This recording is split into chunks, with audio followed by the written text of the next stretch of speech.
खरं तर कुठेतरी लाडक्या बहिणींची मोठी फसवणूक, निवडणुकीच्या तोंडावर गाजर दाखवायचं, निवडणुकीच्या तोंडावर कुठेतरी गोंजारण्याचा प्रयत्न होता आणि निवडणूक संपली की लाखो माता भगिनींची आणि बहिणींची फसवणूक या राज्य सरकारमधील एकनाथ शिंदे ज्यावेळी मुख्यमंत्री होते त्यांनी घोषणा केली। खरं तर ते एकनाथ शिंदेने या सरकारमध्ये भूमिका मांडली पाहिजे।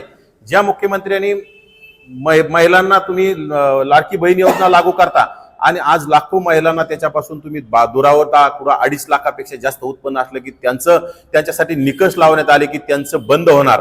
आणि काही महिलांची तर अशी अफवा आहे की जे पैसे दिलेत हे सुद्धा परत वापस घ्यायचे, त्यांच्यावर गुन्हे दाखल करायचे। हे कुठेतरी तुम्ही म्हणजे समाजाला वेठीस धरायला लागले। या राज्यामध्ये अनेक महिलांनी तुम्हाला साका भाऊ, लाडका भाऊ म्हणून मतदान केलं आणि तुम्ही निवळ काम झाल्याच्या नंतर तुम्ही म्हणजे खरं तर तुम्ही तुमची जात दाखवली राज्यकर्त्यांची, म्हणजे तुम्ही खरं तर गद्दारीची जात दाखवली। हे चुकीचं आहे। खरं तर आज जिल्ह्यामध्ये एकनाथ शिंदे येत आहेत, त्यांच्या म्हणजे खरं तर त्या मेळाव्याला त्यांनी असं सांगितलं की 2-5 हजार महिला येतील, पण मला असं वाटतं की तिथील महिला खरं तर एकनाथ शिंदेला काळे झेंडे दाखवतील, कारण की त्या महिलांची फसवणूक झाली, त्या महिलांची दिशाभूल झाली। खरं तर तुम्ही निवडणुकीसाठी जर असा होत असेल तर खरंच राज्य सरकारवर सुद्धा कुठेतरी गुन्हा दाखल झाला पाहिजे। ज्यांनी हा म्हणजे ज्या मुख्यमंत्र्यांनी हे जे काढलेलं आहे आणि हे जर आता होत असेल तर त्यांच्यावर गुन्हे दाखल झाले पाहिजे। कुठेतरी तुम्ही सत्ता मिळवण्यासाठी जर लोकांची फसवणूक करत असेल तर हे येणाऱ्या काळात चांगलं नाही। एकतर तुम्ही योजना लागूच करायला नव्हती पाहिजे आणि आता लागू केली तर ती योजना बंद केली नाही पाहिजे।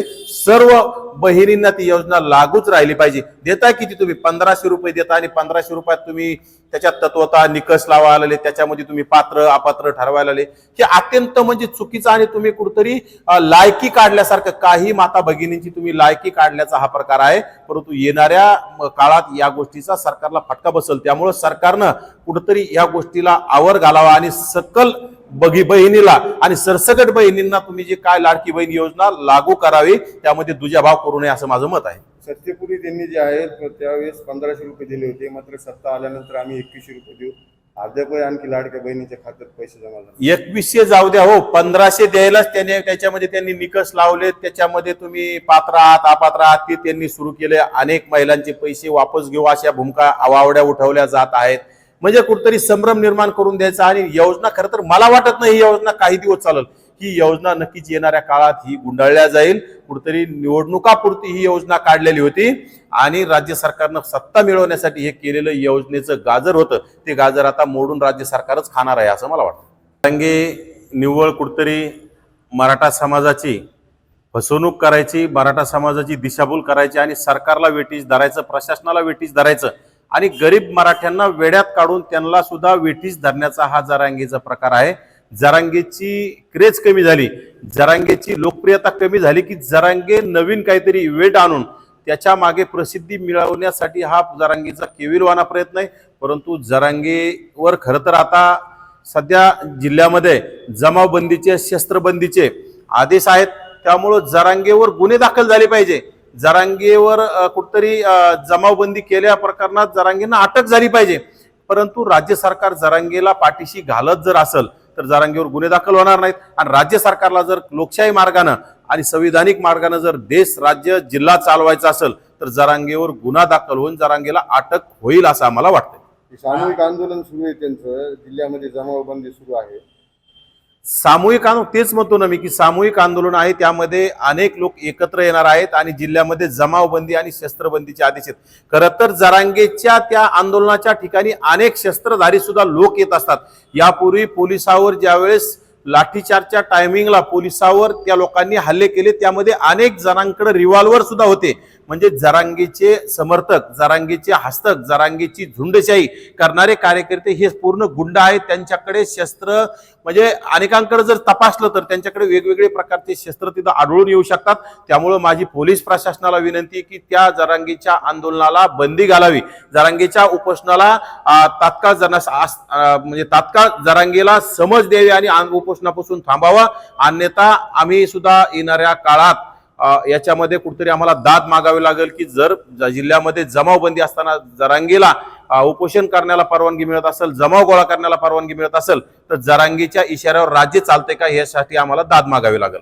जमावबंदी आहे म्हणून तुम्ही तुमचं उपोषण थांबवलंय का? नक्कीच जमावबंदी आहे आणि आम्ही असं ठरवलंय की या राज्य सरकार ओबीसीच्या कुठतरी पाठिंब्यानं स्ट्रॉंग असं सरकार तयार झालेलं आहे. त्यामुळं आम्हाला वाटतंय की ओबीसीच्या पाठीत हे सरकार आणि हे मुख्यमंत्री ओबीसीच्या पाठीत खंजीर खुपसणार नाहीत, ओबीसीची दिशाभूल करणार नाहीत. त्यामुळं उपोषण करून कुठतरी समाजाला वेड्यात काढायचं आम्हाला योग्य वाटत नाही. उपोषण करून प्रशासनाला वेठीस धरायचं आम्हाला योग्य वाटत नाही. आमच्या प्रसिद्धीच्या झोतात येण्यासाठी कुठतरी समाजाला वेड्यात काढणे, समाजाचा वेळ वाया घालवणे हे आम्हाला योग्य वाटत नाही. परंतु जरांगेला कुठलंही काम नाही. जरांगे निवळ म्हणजे गावंढळ आणि मूर्ख बालिश माणूस आहे. त्याला काही काम नसल्यामुळे ते कुठेतरी असे रिकामे काम करायचे, समाजामध्ये तेढ निर्माण करायचं. कुठेतरी आता मराठा समाज, ओबीसी समाज एकमेकांमधील वाद आता विसरायला सुरुवात झाला होता. त्यामध्ये पुन्हा जरांगे जर उतरत असेल तर नक्कीच येणाऱ्या काळात पुन्हा जशाच तसं उत्तर द्यायची वेळ येणार आहे आणि ते दोन्ही समाजासाठी घातक आहे. परंतु जरांगेला आता कोणी आवरलं पाहिजे? खरं तर मराठा समाजानेच जरांगेच्या कमरात लाद घालून त्या आंतरवाली सराटीतून बाहेर काढलं पाहिजे आणि जरांगेला त्या गेवराई तालुक्यात त्याचं जे कोणतं गाव आहे भगवानगडाच्या रस्त्यावर त्या गावात नेऊन घातलं पाहिजे. कारण की जरांगेचे आता अति लाड झालेत. ते लाड आता मराठा समाजाने जरांगेचे बंद केले पाहिजे. 17 महिन्यापासून त्यांचं आंदोलन सुरू आहे. आता 7व्यांदा ते परत आमरण उपोषणाला बसतायत. काय फलित? एकतर जरांगेच्या आंदोलनाचं कुठलंही फलित नाही. दुसरी गोष्ट, उपोषण जरांगेची पूर्ण नौटंकी. खरं तर त्या जरांगेच्या उपोषणाच्या आसपास प्रशासनानं पूर्ण सीसीटीव्ही लावावेत. कारण जरांगे गोधडीतून काजू बदाम खाऊन उपोषण करणारा नौटंकी, बहादर आणि चाटळ माणूस आहे.